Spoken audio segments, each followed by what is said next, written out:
Melo, welcome. It's such a pleasure to have you with us today. Thank you, and it's so nice to be here. Melo, you have had an incredible life, and I was very intrigued when I discovered that you cycled 30,000 kilometers across the world, and you actually shared in your TEDx talk some of your adventures. Can you tell us more about this journey? What led you to embark on it? And what are the key insights that have emerged for you and that have truly transformed how you live and lead today? Sure, yes. So initially, there was actually six of us that planned this trip. Five or six of my friends, we sat around the coffee table and we got our maps out and we planned this global journey to circumnavigate the world. So to go around the world that way. We got out our maps of Africa and India and Asia and America. And unfortunately, one by one, each of those friends of mine backed out. So they said, oh no, this is too scary. This is too hard. I couldn't do it. So put in a situation where I was had a choice of either I do it myself solo or I also back out and bail. So I'm so glad I made a decision to go do it solo because it was an amazing trip, and doing it alone was the best way to do it for me because I could do what I wanted to do at my pace and stay where I wanted to stay. So it was an amazing journey. It took about 2.5 years of the actual cycling and trekking part, but then I ended up meeting my wife in Africa, who's Swiss, and I travelled again for another about 8 years. So what inspired it was I was always on a journey to learn more. I wanted more out of life, and living in South Australia in Adelaide, you're quite isolated and insular from the rest of the world. And I knew that I wanted to immerse myself in the cultures of the world. So particularly the indigenous cultures, to stay with indigenous cultures and to learn their spiritual ways and stay in monasteries and temples. And I thought the best way to do that is by bike because you get up close and personal to the people. You're non-threatening. It's not just a tourist taking photos out of the back of a bus. It's getting in there and staying in there. So it was an amazing journey. And you know what? I'm so glad that those other friends of mine did not decide to come because it was my trip and my journey, which was amazing. What did you learn about joy from all the countries that you traveled to on that specific journey? I'm so glad that you asked that because most people always ask me, what was the hardest thing? What was the most difficult thing? Or what was the most challenging thing? Or the near-death experiences. And yes, I learned, lessons on resilience. I learned lessons on trust. I learned lessons on, how to rise above adversity.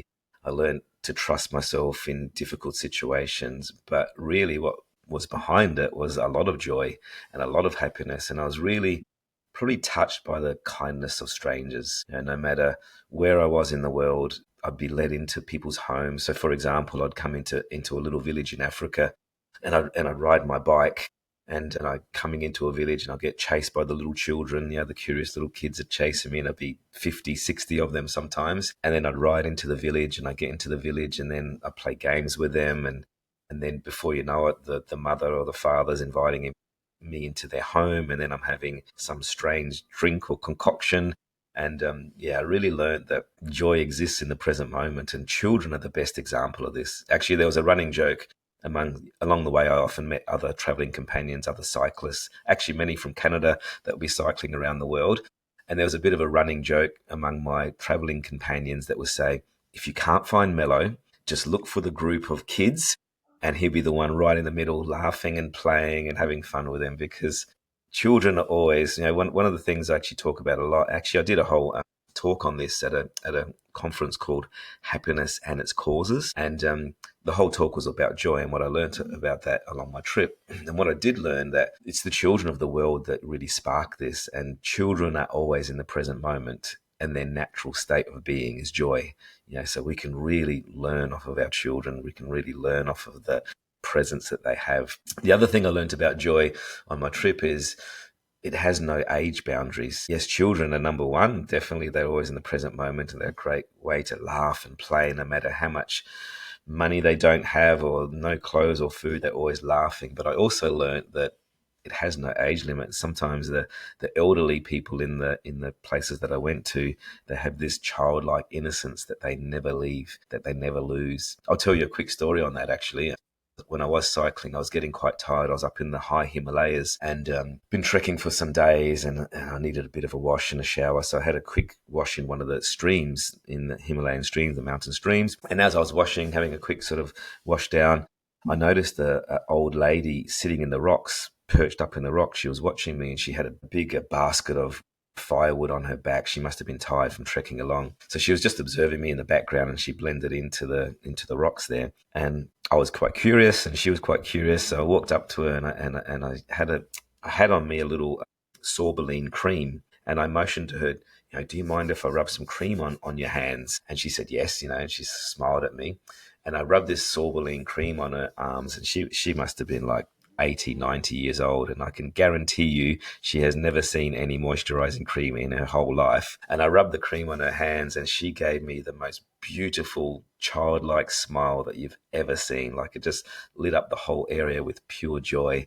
And she, it was like a little child for the first time that ever tasted a sweetie or something. And she was so proud of her, her hands, and she said, "Thank you, Julie," in her language. She said, "Thank you so much." And just reminded me that joy exists in the present moment, and everybody's natural state of being is joy. We just need to tap into it. Indeed. And if there would be a recipe for living more joyfully, what would be the three main ingredients from everything that you have lived through? The three main ingredients. Okay. I like that because I'm Italian background, and very often Italian cooking only has three main ingredients, and it's usually the best. So I would say lots of curiosity is one, to be curious, to be curious in the present moment. I'd say connection is another one, to be connected with yourself, but also be connected to the people around you and the communities around you. And as I said before, a big dose of presence, being present, because joy and happiness exists all around us. We just need to be present to see it. So those three: curiosity, connection, and presence. Melo, I know that you have worked with CEOs, athletes, and high performers with a focus on performance without burnout. What do high achievers typically tell themselves right before they crash? Well, it depends. Often they don't notice along the way. So, very often high performers are such high performers, and they love to go, go, go, go, go, go, go until, the end result could be burnout. So when I did interview for the book, Beating Burnout, Finding Balance, when I interviewed for this, I interviewed over 200 different high performers from different industries, from elite athletes to CEOs to executives to entrepreneurs to thought leaders, a whole range of different ones. So of those 200, 90% of them didn't realize they were burning out until it was too late. So that self-awareness piece there. So often they don't tell themselves anything because they don't even realize is the trouble.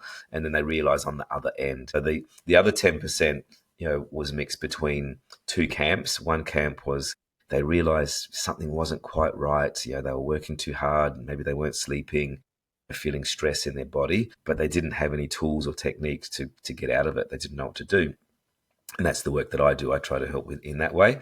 And the other percentage was they realized something wasn't quite right. They were feeling anxiety, overwhelm, and all those sort of things, panic attacks maybe, but they actually just kept going anyway, regardless. They just kept charging on. So unfortunately, they often don't say something to themselves because they don't even realize it. So I always say, you can't change what you don't notice. So self-awareness is very important in this area. So let's dive a little bit deeper on the topic of self awareness. If some of our listeners are interested to elevate their self awareness, where can they begin? What I teach a lot of the work that I do, a lot of the work underpins mindfulness. So there's mindfulness is a great way.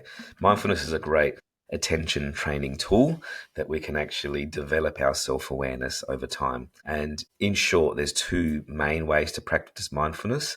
Number one is that stopping, pausing, and reflecting and introspecting. So you might anchor yourself into your body, into your breath. So I'd encourage all listeners to stop occasionally, just to get out of that reactive zone if you're feeling overwhelmed or stressed, and you need to sort of develop that self-awareness. So number one is to stop and pause at least for 10 minutes a day at the bare minimum. So it might not be in one hit for 10 minutes, but it might be 3 or 4 lots of stopping for 3 or 4 minutes where we stop and pause and connect with ourselves. So very often we don't notice we're stressed or tired or fatigued or overwhelmed, but our body is a good portal. We might have our shoulders hunched up to our ears, have tightness in the chest, we might have tension in our body, tightness in the jaw, but we don't even realize it.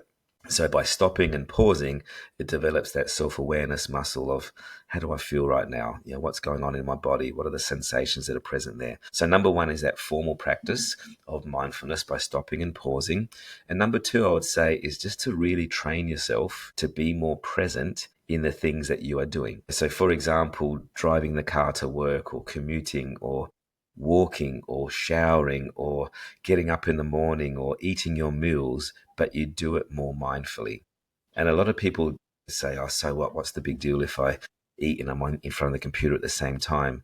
But what that's doing, it's training your mind to be distracted. So we are losing our self-awareness. So a really good practice to do is to do that non-formal practice to be more mindful of the things you are doing when you are doing them. Because the research says that over 47% of the time, our mind is elsewhere. So we could be doing something, but we're thinking of other things. We're thinking of the future, what we have to do, our to-do list, or we're going into the past. So it actually takes training and attention to train yourself to be more present in the things you are doing, to then develop our self-awareness in the moment. So if someone has developed their self-awareness and they're still facing situations that are basically stressing them, creating greater anxiety and this sense of overwhelm, can you walk us through some techniques that can help someone actually lower that state of stress and anxiety in the present moment? Sure.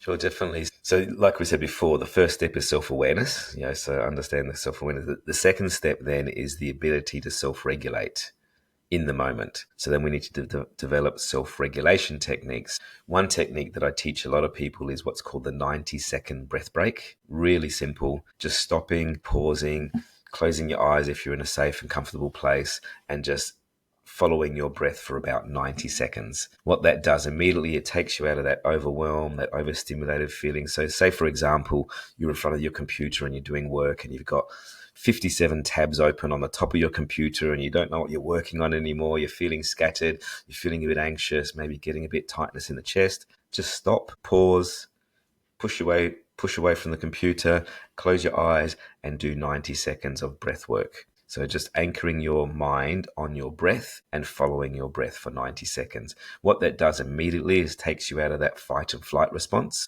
It deactivates what's called the amygdala, which is the stress center in the brain, and it activates the prefrontal cortex, which is the decision-making executive function of the brain. So the first thing I say, stop, pause, deactivate that amygdala, follow your breath and catch yourself. Another technique that I teach a lot of people, so that's the 90-second breath break, really powerful. Another technique that I teach people is to, again, stop and pause and tune into the senses. Because very often when we're feeling overwhelmed and feeling stressed, we're detached from ourselves and we're just our heads flying all over the place. We're thinking of all things. So by tuning into your senses, it's a good portal to come back to the present moment. And what we can do is just to stop, pause, and it's what's called a 5, 4, 3, 2, 1 method, where you stop, you pause, and you look at 5 things around you. So what 5 things can I see right now? A tree outside the window, or somebody next to you, or whatever it is.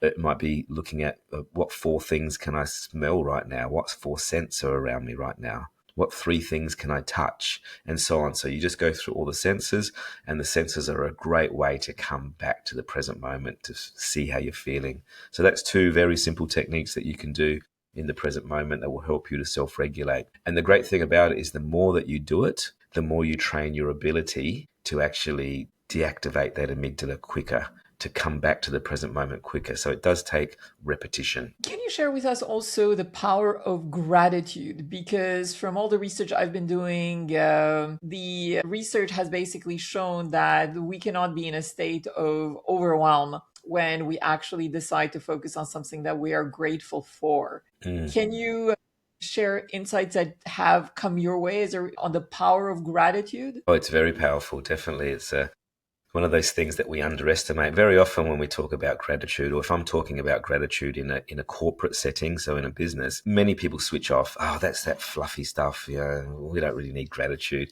but it is very powerful, and there's so much research around it. Number one, It does deactivate the stress centers. It does deactivate the amygdala. It does deactivate that overwhelm. So all those things. The other thing about gratitude when we practice it regularly is we start tuning in to the things around us that we're grateful for. So going back to the children in Africa where they have nothing and they're in these little villages, they are very present, and I think they are grateful for every single little thing that they have. The tiniest thing, they might make a little toy out of an old bike wheel and a stick, and they'll play with that for hours and hours and hours on end. And they're practicing gratitude and presence all the time. So a gratitude practice could be anything as simple as getting to the end of the day and writing down 3 things you're grateful for, to tune yourself into that. I personally do 2 gratitude practices. I do one at the end of the evening to go to bed grateful. There's an old saying that I learned that says, if you want to wake up happy, go to bed grateful. So writing down 3 things. And I think a lot of people have that practice, but I also do what I call a reverse gratitude practice. So in the morning when I wake up, before I get into my busy work day, I actually think about my day ahead and I think about what's coming up and I wire myself to look forward to it. So I actually say, I'm looking forward to that podcast with you today. I'm looking forward to that session this afternoon with the seminar that I'm running. I'm looking forward to that coaching session I have this afternoon, or that lunch with somebody or coffee with somebody. So by doing that in reverse, you wire your mind to look forward to it instead of saying, oh my God, I've got such a busy day today. I've got to do this. I've got to do that. I've got to do this. And you start wiring yourself to be stressed about it before the day's even started. So that's a really good practice, reverse gratitude practice and a real gratitude practice. The last thing I'll say around gratitude is what it does, it activates what's called the RAS, the reticular activating system. So this is a lot of the science. So the reticular activating system is networks through the brain that basically look for things that are familiar to us. So it looks for familiarity. Number one, it keeps us safe. So it looks for threats, it looks for danger, it looks for things that might harm us. So if I'm riding my bike through Africa, I'm looking for threats and danger that might harm me. Or if you're walking through a dark street at night, you're looking for shadows and things that are unfamiliar for you. But when we start wiring ourselves to look for things that we're grateful for, we actually train our RAS to actually look for more things.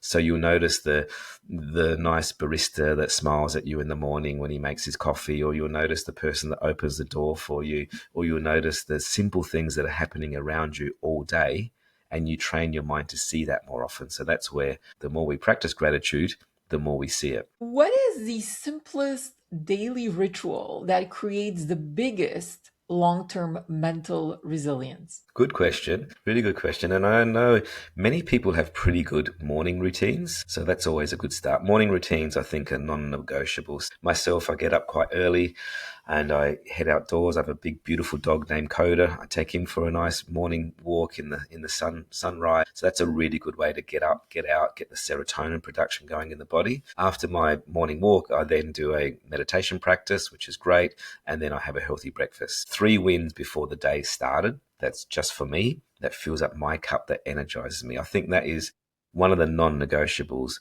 But what I do know with working with high performers is many of them do have pretty good morning rituals.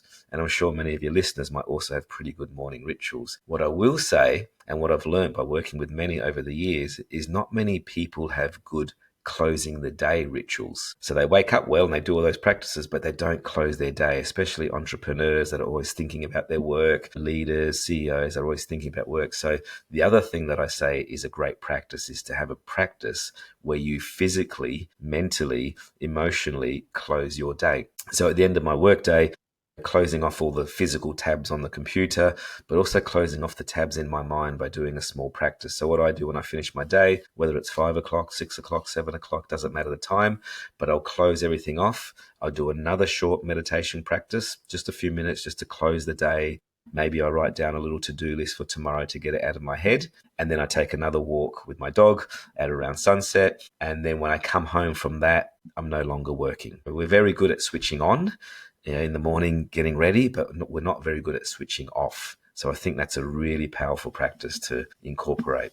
Make sure we're bookending the day with that. In your book, you talk about purpose and you actually share what your purpose is. Can you elaborate a little bit more on how you found your own personal purpose? And what advice would you have for someone that may be struggling to find theirs? Sure, yeah, sure. In short, yeah, we could talk about this for a long time, but in short, definitely finding your why behind it, like why you do the things that you're doing. And at the time when I did cycle around the world, I was at a point in my life where I was just doing work that was pretty meaningless, just getting work, whatever work I could get just to pay the bills and all those sort of things. And like I said, I knew there was more to life, and I knew that I wanted to go see the world and connect with people. So one of my highest values in my life is connection and contribution. Like that's two of my sort of main drivers. So I ask myself every day, am I connecting with people?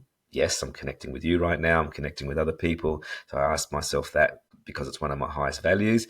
And am I contributing? Am I doing something to make the world better? So they're two of my bigger values that I make sure that I'm living every day with purpose and vision and mission. So in terms of finding your purpose, it's not always so obvious, but I do exercise with some of my clients, and we look at values first of all. So what are your foundational values? And sometimes people just don't know. Now, what are your top three values? If I ask people what are your top three, they can't answer it.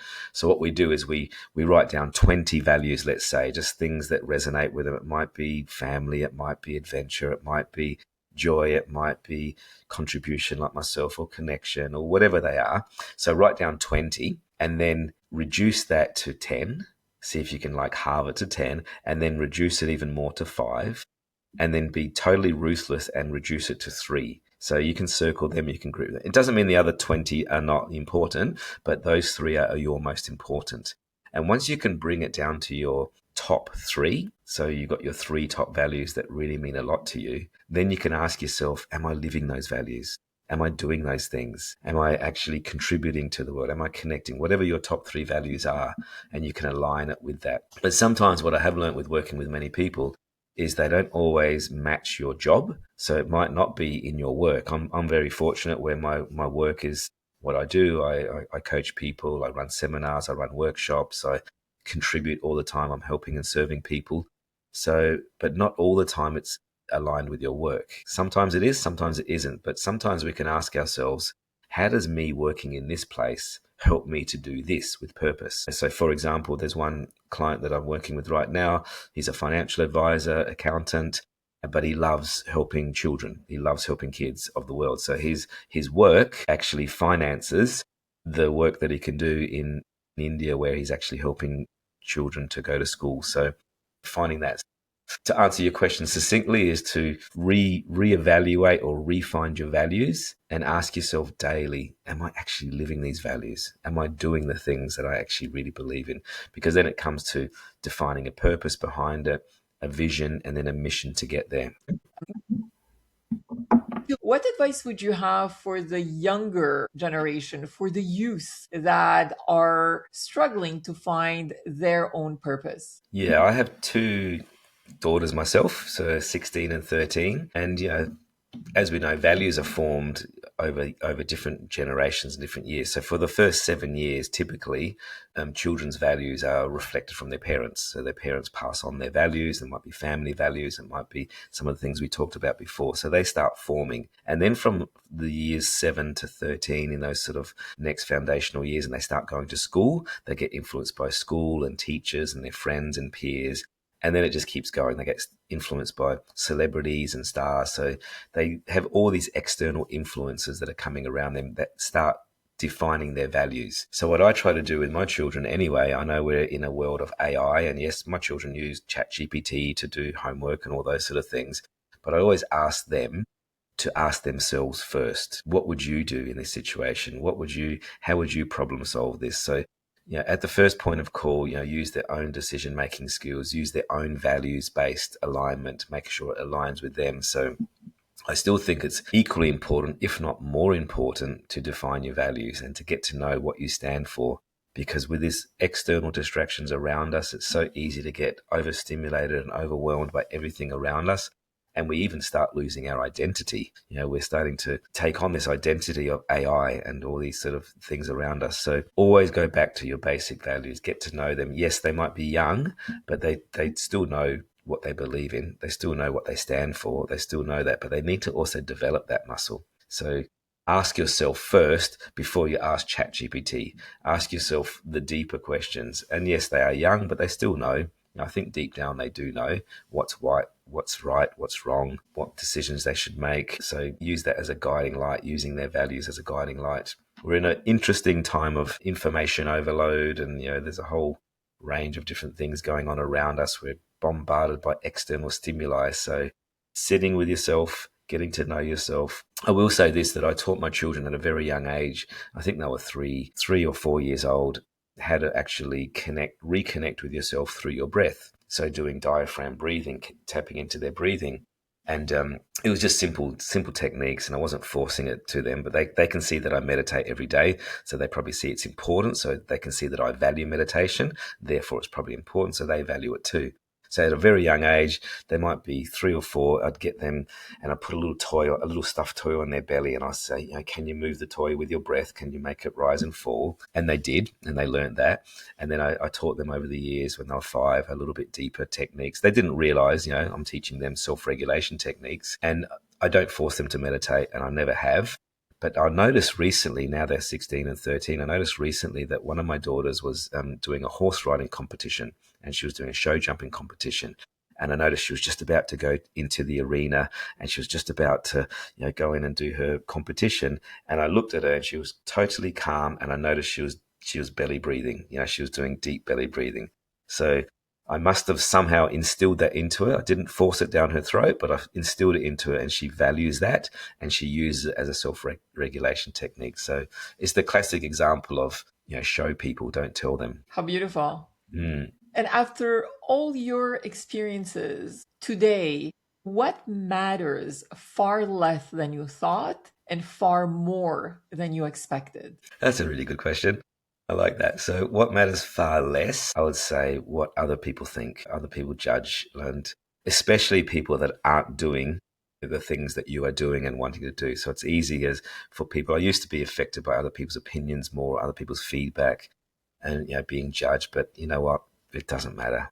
Especially when I know I've done these things and I'm doing things in life, and I push myself and I push my boundaries. And when people are observing you from a distance and criticizing you, or whatever it is, so totally disregard that. That matters far less to me now than it ever did. And what matters more to me, I think just keeping it simple, and just like we were saying before, being present, enjoying the smallest moments, the tiniest things that are around us every day. Because with this podcast is all about joy, and finding that, and joy is around us every single day, and just noticing the small things, the tiniest things. One of my daughters had on her bookshelf a little saying. It just made me think of it.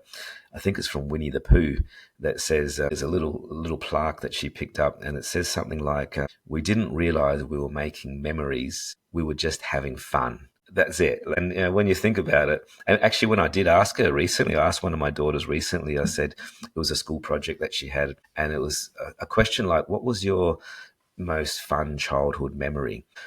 I had to ask her that question. I had to interview for the project she was doing, and I was really surprised that she came up with something that was really simple, because I thought she was going to say, it was Disneyland, Tokyo, because we travel a lot, or it was Switzerland skiing, or it was traveling through the Alps, or going through Italy, or whatever it was, or Japan. But it was actually the smallest thing. She said something like, I remember that time when the lights went out and we had a blackout and we had to play Uno in front of the fireplace, playing cards. It was like the smallest little moment, and that's a good reminder. So that matters more to me, to enjoy the smallest little moments and just really cherish them. If you could give our listeners a challenge to pursue this week based on everything we have discussed, what would that challenge be? Okay, let's go with the non-formal practice we were talking about before in mindfulness. When the non-formal practice is doing those things that you do, but you do them more mindfully and with more attention.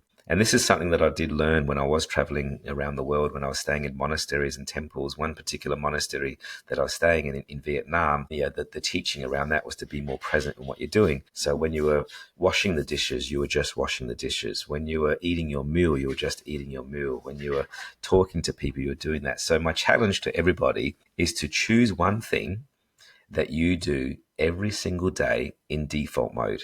automatic pilot. So it could be waking up in the morning, it could be brushing your teeth, it could be showering and smelling your shampoo. It could be driving or commuting on your way to work. A good one is eating, because we eat 3 or 4 times a day. It could be eating, you're just eating, no telephone, no computer. So my challenge is to choose one thing you do every day and to do it more mindfully for the next 7 days. Full attention, full awareness. What do I smell right now? What do I feel? What do I taste? All those sort of things. So choose one thing. I guarantee you'll notice after about 3 or 4 days, your attention might start slipping. So you have to train yourself to get back on board again. So a little challenge for you, but a very powerful reward from it. Love that. Melo, love the conversation. Thank you so much for all the insights you have shared. Pleasure. It was great to be here, and hopefully we can spread some more joy around the world.